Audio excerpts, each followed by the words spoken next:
ओम श्री गणेशाय नमः।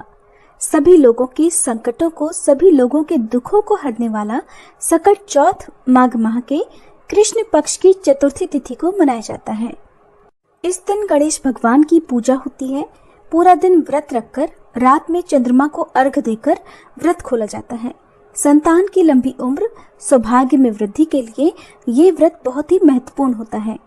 आज की इस वीडियो में आप सुनेंगे सकट चौथ की कथा। उससे पहले जानिए शुभ मुहूर्त के बारे में। साल 2024 में 29 जनवरी सोमवार के दिन सकट चौथ का व्रत रखा जाएगा। चतुर्थी प्रारंभ होगी 29 जनवरी सोमवार की सुबह 6:12 से और समाप्त होगी 30 जनवरी मंगलवार की सुबह 8:54 पर। अब जानिए इस दिन रहने वाले शुभ मुहूर्तों के बारे में। 29 जनवरी सोमवार को सूर्योदय होगा सुबह 7:12 पर और सूर्यास्त होगा शाम 6:07 पर। ब्रह्म मुहूर्त का समय सुबह 5:35 से 6:23 तक रहेगा। अभिजीत मुहूर्त, जो कि दोपहर में गणेश भगवान की पूजा करने के लिए बहुत ही उत्तम मुहूर्त है, दोपहर 12:17 से 1:01 तक रहेगा। अमृत काल सुबह 11:44 से दोपहर 1:32 तक रहेगा। पूजा पाठ करने के लिए या कुछ खास उपायों को करने के लिए विघ्नहर्ता भगवान गणेश से अपनी कोई मनोकामना पूर्ति की प्रार्थना के लिए अभिजीत मुहूर्त और अमृत काल का जो समय है वो बहुत ही उत्तम है। चंद्रोदय इस दिन रात को 9:18 पर होगा। तो आप सकट चौथ का जो व्रत है वो इस समय के बाद से कभी भी खोल सकते हैं। चंद्रोदय से पहले व्रत नहीं खोला जाता है। राहु काल, जो कि अशुभ मुहूर्त होता है, सुबह 7:30 से 9 बजे तक रहेगा। आज की इस वीडियो में आप सकट चौथ की कथा के अलावा भगवान गणेश की आरती और चालीसा पाठ भी सुनेंगे, इसलिए इस वीडियो को आप पूरा जरूर देखिएगा।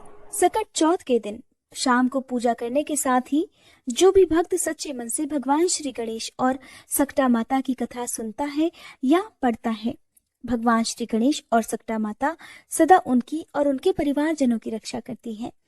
सकट चौथ के दिन सबसे पहले भगवान श्री गणेश जी की और माँ सकटा की पूजा की जाती है, फिर सकटा माता की व्रत कथा सुनी जाती है और उसके बाद भगवान श्री गणेश की कथा सुनी जाती है। इसके बाद व्रत पूर्ण हो जाता है। आइए सबसे पहले सुनते हैं सकटा माता की कथा, फिर आप सुनेंगे भगवान श्री गणेश जी की कथा। पौराणिक कथा के अनुसार एक बार एक बूढ़ी अम्मा के ग्वालिया बछालिया नाम का एक बेटा था। बूढ़ी अम्मा अपने बेटे से बहुत प्यार करती थी और उसके लिए 12 महीने की चौथ के व्रत भी किया करती थी। बूढ़ी अम्मा का बेटा हमेशा जंगल से लकड़ियां काट कर लाता और फिर दोनों माँ बेटे मिलकर बाजार में लकड़ियां बेचकर अपना गुजारा किया करते थे। बूढ़ी अम्मा रोजाना लकड़ियों में से कुछ लकड़ियां अलग रख देती और चौथ के दिन बेटे से छुपकर उन्हें बेचकर घर में सामान लाती और 5 चूरमे के लड्डू बनाती थी। एक लड्डू अपने बेटे को खिलाती और एक लड्डू खुद खाती थी। एक बार चौथ का ही दिन था। बूढ़ी अम्मा का बेटा अपनी पड़ोसन के घर गया। उसने देखा पड़ोसन ने चूरमा बनाकर रखा था। उसने पड़ोसन से पूछा, आज क्या त्योहार है जो आपने चूरमा बनाया है? पड़ोसन कहने लगी, मैंने तो आज ही बनाया है, लेकिन आपकी माँ तो हर चौथ के दिन ही चूरमा बनाती है, आपको खाने के लिए नहीं देती है क्या?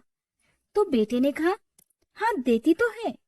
फिर पड़ोसन ने बूढ़ी अम्मा के बेटे से कहा कि तुम जो लकड़ियां काट कर लाते हो उनमें से कुछ लकड़ियां तुम्हारी माँ छुपाकर बेच देती है और फिर छुपाकर बेची गई लकड़ियों से मिलने वाले पैसे से वो चूरमा बनाती है।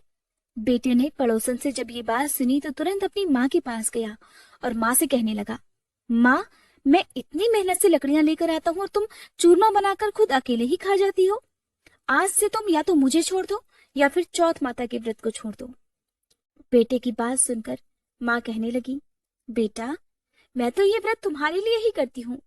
मैं तुम्हें छोड़ सकती हूँ लेकिन चौथ माता का व्रत नहीं छोड़ सकती। ये बात सुनकर बेटा नाराज हो गया। नाराज होकर घर छोड़कर जाने लगा। तब माँ कहने लगी, बेटा, तू जा तो रहा है लेकिन ये कुछ अनाज है जिससे मैंने चौथ माता की कहानी सुनी है। ये लेकर जा और जब भी संकट आए तो चौथ माता का नाम लेकर कुछ दाने वहां पर डाल देना। बेटे ने इस बात पर विश्वास नहीं किया, लेकिन फिर भी उसने अनाज के दाने रख लिए और घर से चल पड़ा। वो घर से थोड़ी ही दूर पर गया था कि उसने देखा कि रास्ते में खून की नदी बह रही थी और कहीं से भी रास्ता नजर नहीं आ रहा था। उसने चौथ माता का नाम लिया और थोड़े से अनाज के दाने वहां पर डाल दिए और कहने लगा, हे चौथ माता, अगर आप सच्ची हैं तो यहाँ पर मेरे लिए रास्ता हो जाए। ऐसा कहते ही नदी सूख गई और वहां पर रास्ता हो गया। अब बेटा वहां से रास्ता पार कर आगे बढ़ा तो जंगल में पहुंच गया। जंगल में पहुंचा तब तक रात हो चुकी थी। जंगल में बहुत सारे भयानक जंगली जानवर भी थे जो अपनी अपनी आवाज में बोलने लगे थे। उनकी डरावनी आवाज सुनकर बेटा डरने लगा।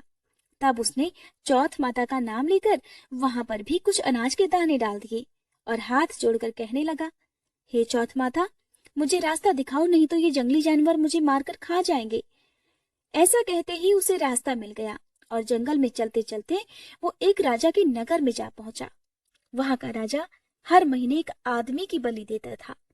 जब वह एक बूढ़ी अम्मा के घर गया तो देखा कि बूढ़ी अम्मा पूड़ी बनाती जा रही थी और रोती जा रही थी।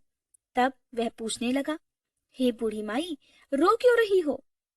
तब बूढ़ी माई कहने लगी, बेटा, मेरा एक ही बेटा है और आज उसे राजा के पास बलि देने के लिए जाना ही पड़ेगा और ये पूरी पकवान मैं अपने बेटे के लिए ही बना रही हूँ। तो लड़का कहने लगा, माँ जी, आप ये पूड़ियां मुझे दे दो, मैं आपके बेटे के बदले राजा के यहाँ बलि देने चला जाऊंगा। बूढ़ी अम्मा ने प्रसन्न होकर उसे पूड़ियां दे दी। रात को सोते समय उसने अम्मा से कहा, माँ जी, जब भी राजा का बुलावा आए तो आप मुझे बता देना। और आधी रात को, जैसा कि बूढ़ी अम्मा ने सोचा था, राजा का बुलावा आ गया। तब बूढ़ी अम्मा सोचने लगी, पराये बेटे को मैं बलि चढ़ाने के लिए कैसे भेज दूं? इतने में ही बेटा खुद ही उठ गया और बूढ़ी अम्मा को कहने लगा, माँ जी, मेरा थैला और मेरी लाठी दे दो। बूढ़ी अम्मा ने सोचा कि आज तक तो जो भी राजा के यहाँ गया है कोई जिंदा वापस लौट कर नहीं आया, ये भी नहीं आएगा। इतनी ही देर में राजा के आदमी आए और उसको ले गए। अब आवा में उसकी चिनाई कर दी गई। अब हर बार की तरह जैसे चौथ माता ने उसे सारे संकटों से बचाया था, फिर उसने चौथ माता का ध्यान करते हुए कहा, हे चौथ माता, आपने पहले भी 2 संकट टाले हैं, तो ये संकट भी दूर कर देना। थोड़ी ही देर में आवा पक कर तैयार हो गया।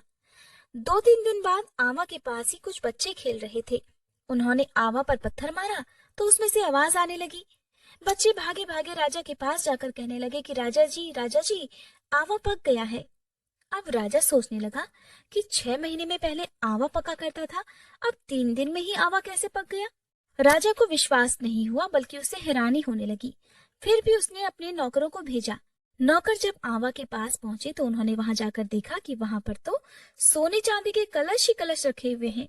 जब उन्हें उतारने लगे तो अंदर से आवाज आई, धीरे धीरे उतारो, अंदर मानस बैठा हुआ है। राजा के आदमी कहने लगे, इसमें तो कोई भी नहीं बोलता था, आज पहली बार इस आवे में से कौन बोलने लगा? कोई भूत बोलने लगा क्या? आवा के अंदर जाकर देखा तो उसमें तो अनाज उगा हुआ था। राजा के नौकर महल में पहुंचे और राजा को सारी बात बता दी। अब राजा ने सोचा, मुझे खुद ही चलकर देखना पड़ेगा कि आखिर सच्चाई क्या है। राजा आया, उसने आवा के पास आकर देखा तो उसने देखा एक मनुष्य वहां पर बैठा हुआ है। तो उससे पूछने लगा, अरे भाई, तुम कौन हो और तुम इस आवा में बच कैसे गए? तब वह बोला, मेरी माँ चौथ के व्रत करती है तो मैं चौथ माता के प्रभाव से ही जीवित बच गया हूँ। राजा को उस लड़के की बात पर बिल्कुल विश्वास नहीं हुआ, तो राजा ने उसकी परीक्षा लेने के लिए सोचा। राजा उससे कहने लगा, अच्छा ठीक है, तू एक घोड़े पर चढ़ जा और मैं दूसरे घोड़े पर चढ़ जाऊंगा। तेरे हाथ पर रस्सी से बांध देंगे, अगर तेरी रस्सी खुलकर मुझ में बच जाएगी तो चौथ माता सच्ची है, इसका मतलब चौथ माता ने तुम्हारी रक्षा की है। अब राजा और वह लड़का दोनों घोड़े पर बैठ गए। तो उसने थोड़े से अनाज के दाने हर बार की तरह हाथ में रखकर कहा, हे चौथ माता, मेरी लाज रख लेना। ऐसा कहते ही उसकी रस्सी खुलकर राजा के हाथों में बंध गई। अब राजा सोचने लगा कि आखिरकार चौथ माता का ही ये प्रभाव है जिसके कारण इस लड़के के हाथों की रस्सी मेरे हाथ में आकर बंध गई। अब उसे विश्वास हो गया कि चौथ माता ने ही लड़के की रक्षा की थी। राजा बहुत प्रसन्न हुआ। तब उसने अपनी बेटी का विवाह उस लड़के के साथ कर दिया। अब बूढ़ी अम्मा का बेटा वहीं पर रहने लगा। महल में रहते रहते कई दिन हो गए तो उसने कहा, हे महाराज, इस महल में रहते रहते मुझे बहुत दिन हो गए हैं। गांव में मेरी माँ मेरे इंतजार कर रही होंगी। मुझे मेरे गांव की और मेरी माँ की भी याद आ रही है। हे महाराज, मैं अब अपने गांव जाना चाहता हूँ। राजा ने जब ये बात सुनी तो राजा ने उसे आज्ञा दे दी, साथ ही ढेर सारा धन देकर उन्हें विदा कर दिया। दूसरी तरफ बूढ़ी अम्मा जब लकड़ियां काटती तो उनसे कटती नहीं थी, क्योंकि वो तो बहुत कमजोर हो गई थी। इसलिए वो गोबर चुनकर उसे सुखाकर उसे ही बेचकर अपना गुजारा कर रही थी। पड़ोसन ने उनके बहू और बेटे को आता देखा तो दौड़ी दौड़ी आई। बूढ़ी अम्मा से कहने लगी, अरे माई, तेरे तो बहू बेटा आ रहे हैं और अपने साथ बहुत सारा धन भी लाए हैं। बूढ़ी अम्मा ने जब सुना तो कहने लगी, अरे बेटा, कम से कम तू तो मेरे साथ ऐसा मजाक मत कर। मेरा एक ही बेटा था जिसे तूने लगा सिखाकर भेज दिया। बूढ़ी माँ का मन दुख से भर उठा। उसे अपने बेटे की बहुत याद आने लगी। फिर भी जब बूढ़ी अम्मा का मन नहीं माना तो छत के ऊपर चढ़कर देखने लगी। जब उन्होंने देखा तो सच में ही उसके बहू बेटे आ रहे थे। बूढ़ी अम्मा इतना प्रसन्न हुई कि मारी खुशी के उनके तो पैर ही जमीन पर नहीं पड़ रहे थे। जब बहू बेटे दरवाजे पर आए तो बूढ़ी अम्मा ने उनकी आरती उतारी, उन्हें भर भर कर आशीर्वाद दिया। बूढ़ी अम्मा ने भी अपने बेटे को माफ कर दिया था। तब बेटा कहने लगा, माँ, मैं चौथ माता के प्रभाव से ही बच पाया हूँ। और फिर इसके बाद तो सभी गांव के लोगों ने मिलकर सकट चौथ का व्रत रखना शुरू कर दिया था। हे सकटा माता, जैसे बूढ़ी अम्मा के बेटे का संकट दूर किया, वैसे ही इस कथा को कहने सुनने और हुंकारा भरने वाले सभी के संकट दूर करना। आइए अब सुनते हैं विघ्नहर्ता भगवान गणेश की कहानी। ये कहानी उस समय की है जब भगवान शिव हजारों वर्षों से अपनी तपस्या में लीन थे। उस समय माँ पार्वती कैलाश पर्वत पर अकेले ही निवास कर रही थी। एक बार स्नान करने से पहले माँ पार्वती ने अपने शरीर के उपटन से एक बालक की मूर्ति का निर्माण किया और अपनी मंत्र विद्या की शक्ति से उस मूर्ति में प्राण डाल दिए। थोड़ी देर के बाद वह मूर्ति एक बालक के रूप में जागृत हो गई। माँ पार्वती ने उस बालक को अपने पुत्र गणेश के रूप में स्वीकार कर लिया और उन्हें कैलाश का द्वारपाल होने की जिम्मेदारी सौंपी। माता पार्वती उस बालक को गणेश कहकर पुकारने लगी। माता पार्वती ने गणेश को बुलाया और कहने लगी, आज से मैं तुम्हारी माता हूँ। पुत्र, जो आज्ञा मैं तुम्हें दूंगी तुम्हें उसका ही पालन करना होगा। तब बालक गणेश ने अपनी माता से कहा, हे माते, मैं आपकी आज्ञा का ही पालन करूंगा। फिर एक बार की बात है, माता पार्वती स्नान करने के लिए स्नानागार में गई और श्री गणेश जी को दरबार पर खड़ा करके कहने लगी कि पुत्र, किसी को भी अंदर मत आने देना, मैं स्नान करने जा रही हूँ। तब श्री गणेश जी कहने लगे, हे माते, आपकी आज्ञा का पालन होगा। ऐसा कहकर माता पार्वती तो स्नान करने के लिए अंदर प्रवेश कर गई। कुछ ही समय बाद वहां पर भोलेनाथ भी चले आते हैं और जैसे ही वो द्वार से अंदर जाने की कोशिश करते हैं तभी बालक गणेश ने उन्हें द्वार पर ही रोक लिया और कहने लगे, आप अंदर नहीं जा सकते, अभी मेरी माता स्नान कर रही हैं, इसलिए इस समय मैं आपको अंदर नहीं जाने दूंगा। ये बात सुनकर भोलेनाथ बहुत क्रोधित हो गए और कहने लगे, अरे मूर्ख बालक, हमारे रास्ते से हट जाओ। भोलेनाथ को नहीं पता था कि द्वार पर खड़ा ये बालक स्वयं उनका ही पुत्र है, किंतु बालक गणेश को तो अपनी माता की आज्ञा का पालन करना ही था। उनके लिए अपनी माता की आज्ञा ही सर्वोपरि थी। तब उन्होंने भोलेनाथ को मना कर दिया। बालक गणेश की बातें सुनकर भोलेनाथ को बहुत क्रोध आया। उन्होंने नंदी और अन्य गणों से कहा कि वो इस बालक को समझाएं। थोड़ी ही देर में नंदी और अन्य गण आते हैं और उन्होंने गणेश जी को समझाने का प्रयास किया कि हे बालक, यहाँ से हट जाओ। इस समय भगवान शंकर बहुत क्रोधित हो उठे हैं, उनके क्रोध से तुम भस्म हो सकते हो। लेकिन वो बालक था कि वहां से हटने का नाम ही नहीं ले रहा था। डटकर द्वार पर खड़ा हो गया, कहने लगा, अगर आप में से किसी ने भी अंदर आने की कोशिश की तो मैं उससे दंड दूंगा। ये बात सुनकर नंदीगण क्रोधित हो गए और वे भगवान श्री गणेश से युद्ध के लिए तैयार हो गए। लेकिन श्री गणेश जी तो उन पर भी प्रहार कर देते हैं, जिस कारण बड़ी मुश्किल से जान बचाकर नंदी और अन्य गण वहां से भागे और इस प्रकार सभी को पीट कर बालक गणेश वहां से भगा देते हैं। अब भगवान शिव से रुका नहीं गया, उनके सब्र का बांध टूट गया। वो खुद त्रिशूल लेकर स्नानागार की ओर चल पड़े। वहां पहुंचकर बालक गणेश को ललकारने लगे कि हे मूर्ख बालक, तुमने मुझे और मेरे नंदीगण को परेशान किया है, तुम्हें इस बात का दंड अवश्य मिलेगा। ये बात कहकर भोलेनाथ अपने त्रिशूल से बालक गणेश पर प्रहार कर देते हैं। एक क्षण में ही बालक गणेश का शीश धड़ से अलग कर देते हैं।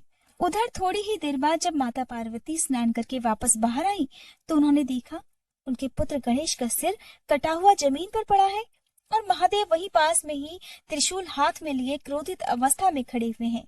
ये सब देखकर माता पार्वती के क्रोध का ठिकाना नहीं रहा। दुख और क्रोध के मारे उन्होंने काली का रूप धारण कर लिया, जिससे तीनों लोकों में हाहाकार मच उठा। ब्रह्मा, विष्णु और महेश सहित सभी देवतागण मां पार्वती के इस भयानक रूप से भयभीत हो उठे और वे सभी उन्हें मनाने का प्रयास करने लगे। लेकिन मां पार्वती की हठ थी कि मेरे पुत्र को वापस लाकर दिया जाए, नहीं तो मैं संपूर्ण सृष्टि का विनाश कर दूंगी, जिससे सभी बहुत डर गए। तब ब्रह्मा जी और विष्णु जी ने महादेव जी से कहा, हे महादेव, ये आपने क्या कर डाला? हे महादेव, आपने तो पार्वती के पुत्र यानी कि अपने ही पुत्र को मृत्यु दंड दे डाला। ये सब जानकर महादेव को अपनी गलती का पश्चाताप हुआ और वे माँ पार्वती से क्षमा मांगने लगे। कहने लगे, हे देवी, मुझे क्षमा कर दो।